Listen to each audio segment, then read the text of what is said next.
अस्सलाम वालेकुम, welcome to my channel. आज मैं आपके साथ सबकी फेवरेट रेसिपी शेयर करूंगी। मैं बनाऊंगी अंडा चने। ये ब्रेकफास्ट के लिए बहुत बेहतरीन रेसिपी है। इसके साथ साथ आप इसे लंच या डिनर में भी बना सकते हैं। बहुत ही मज़ेदार तैयार होती है। बहुत ही सिंपल सी लेकिन बहुत मज़ेदार और खुशबूदार सी रेसिपी है। चलें इसकी शुरुआत करते हैं। बिस्मिल्लाहिर्रहमानिर्रहीम। इसके लिए सबसे पहले मैंने ले लिया है एक पैन में मैं ऐड करूँगी ऑयल मैंने डाला है इसमें हाफ़ कप। इसमें ऑयल थोड़ा ज़्यादा डलता है लेकिन मैंने हाफ़ कप ही ऐड किया है। अगर आप ऑयल ज़्यादा पसंद करते हैं तो ज़्यादा ऐड कर लें। ऑयल को गर्म किया। अब इसमें मैंने ऐड कर दिया है 1 टीस्पून के बराबर ज़ीरा। साबुत काली मिर्च मैंने इसमें ऐड की है 10 से 12 अदद। 2 से 3 मैंने इसमें ऐड कर दी हैं लौंगें, क्लोव्स। लौंगे ऐड करने के बाद मैं इसमें ऐड कर दूंगी एक बड़ी इलायची जिसे मैंने तोड़ दिया है ताकि इसकी खुशबू अच्छे से निकले। 2 छोटी इलायची मैंने इसमें ऐड की है और इसके बाद एक दालचीनी का मैंने टुकड़ा ऐड कर दिया है जिसे मैंने तोड़ लिया था। ये तमाम मसाले ऐड करके इसे मैं हल्का सा भूनूंगी खुशबू आने तक। इन मसालों से, इन गर्म मसालों से काफ़ी अच्छी सी इसमें खुशबू आएगी अंडा चने में। इसके बाद मैंने ऐड कर दिया है कुटा हुआ लहसुन अदरक 1 टेबल स्पून भर के। अब मैं इसमें चम्मच चलाती जाऊंगी और लहसुन अदरक को इतना ही फ्राई करूंगी कि इससे खुशबू आने लगे। इसका कलर हमें चेंज नहीं करना, बस इसको इतना फ्राई करना है कि खुशबू इसकी निकल आए और कच्चापन इसका ख़त्म हो जाए। इसके बाद मैं इसमें ऐड कर रही हूँ अनियन पेस्ट। 2 प्याज ली थी दरमियानी साइज़ की, मैंने उसे छील के उसका पेस्ट बना लिया। थोड़ा सा इसमें पानी ऐड किया था। अब इसमें मैं चम्मच चलाते रहूँगी और इतना पकाऊंगी इसे कि इसका पानी तकरीबन 90% तक ड्राई हो जाएगा और कलर हल्का सा प्याज का चेंज हो जाएगा। तो इसमें ऐड करूँगी टमाटर को भी मैंने ग्राइंड कर लिया है। 3 दरमियाने साइज़ के मैंने टमाटर लिए हैं जिसे जूसर के जग में मैंने ग्राइंड कर लिया था। इसमें भी बिल्कुल थोड़ा सा पानी मैंने ऐड किया था। अब इसे मैं इतनी देर पकाऊंगी कि इसका पानी ड्राई हो जाए। तकरीबन इसका पानी खुश्क हो चुका है, थोड़ा सा पानी इसमें बाकी बचा है। अब इसमें मैं ऐड करूँगी मसाले। मैंने सबसे पहले ऐड किया है नमक हस्बे ज़ायका। नमक ऐड करने के बाद मैंने इसमें ऐड किया है सुरख मिर्च का पाउडर ½ टीस्पून।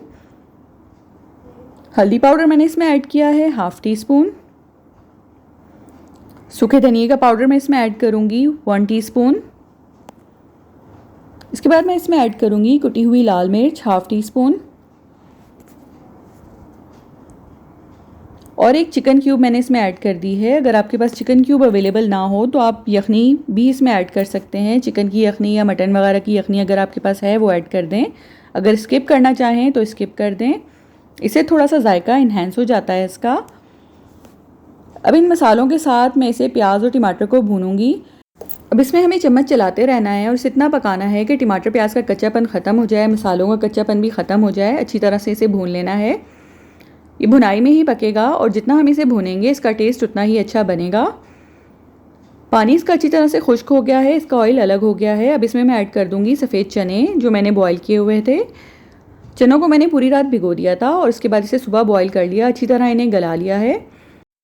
अब चनों को हम मसाले में मिक्स करेंगे। इसे ज़्यादा भूनने की ज़रूरत नहीं है क्योंकि हम ऑलरेडी मसाला बहुत ज़्यादा भून चुके हैं और चने भी ऑलरेडी बॉयल हैं। इसमें चने अच्छी तरह से मिक्स करने के बाद इसमें मैं ऐड कर दूँगी पानी में ऐड कर रही हूँ 2 ग्लास के बराबर। अगर आपको ज़्यादा ग्रेवी पसंद है तो ज़्यादा ऐड कर लें। हमारी फैमिली में ज़्यादा ग्रेवी पसंद नहीं करते, इसे थोड़ा गाढ़ा ही पसंद करते हैं, तो इसमें मैं सिर्फ 2 ग्लास पानी ऐड कर रही हूँ। 2 ग्लास पानी ऐड करके इसे मैं मिक्स करूँगी और मिक्स करके इसे 2 मिनट के लिए दम पर रख दूँगी। ढक्के से मैंने दम पे रख दिया और इसमें हल्का सा ऑयल अलग हो गया। अब इसमें मैं ऐड करूँगी बॉईल किए हुए अंडे।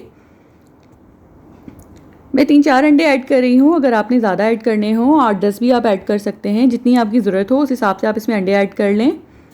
अंडे ऐड करने के बाद इसमें मैं ऐड कर रही हूँ काली मिर्च का पाउडर। इससे काफ़ी अच्छा सा टेस्ट आता है। ये मैंने 1 टीस्पून भरकर इसमें ऐड किया है और गरम मसाला पाउडर मैंने इसमें ऐड कर दिया है ½ टीस्पून और कसूरी मेथी मैंने इसमें ऐड की है 1 टीस्पून के बराबर क्रश करके।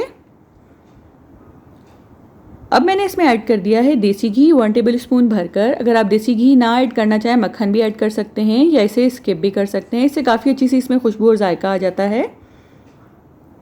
अब इन तमाम चीज़ों को मैं मिक्स कर दूंगी। मिक्स करके इसे थोड़ी देर के लिए मैं दम पे रख दूंगी और जब इसका ऑयल ऊपर से अलग हो जाएगा तो इसमें मैं गार्निश ऐड करूँगी। इसे हमें अच्छी तरह से मिक्स करना है। काली मिर्च से इन चनों में काफ़ी अच्छा टेस्ट आता है, इसीलिए मैंने काली मिर्च इसमें ज़्यादा ऐड की है और सुरख मिर्च कम ऐड की थी। इसे मैं ढककर पकाऊंगी 2 से 3 मिनट। इसका ऑयल अब अलग हो चुका है। इसमें मैं ऐड करूंगी अदरक। जूलियन कटिंग में अदरक थी। इसे मैंने ऐड कर दिया है। इसके अलावा मैं इसमें ऐड करूँगी हरी मिर्चें 4 से 5। हरी मिर्च और अदरक ऐड करने के बाद मैं 1 मिनट के बाद चूल्हा बंद कर दूंगी और इसे सर्व कर लूँगी। आप इसे पूरी और पराठों के साथ भी सर्व कर सकते हैं या नान के साथ भी। ये चने बहुत मज़ेदार से लगते हैं। अगर ये मेरी रेसिपी पसंद आई हो तो इसे लाइक कीजिए, मेरे चैनल को सब्सक्राइब कीजिए। खाना बनाएं, प्यार बांटें, खुश रहें, हंसते मुस्कुराते रहें। Thank you. अल्लाह हाफ़िज़।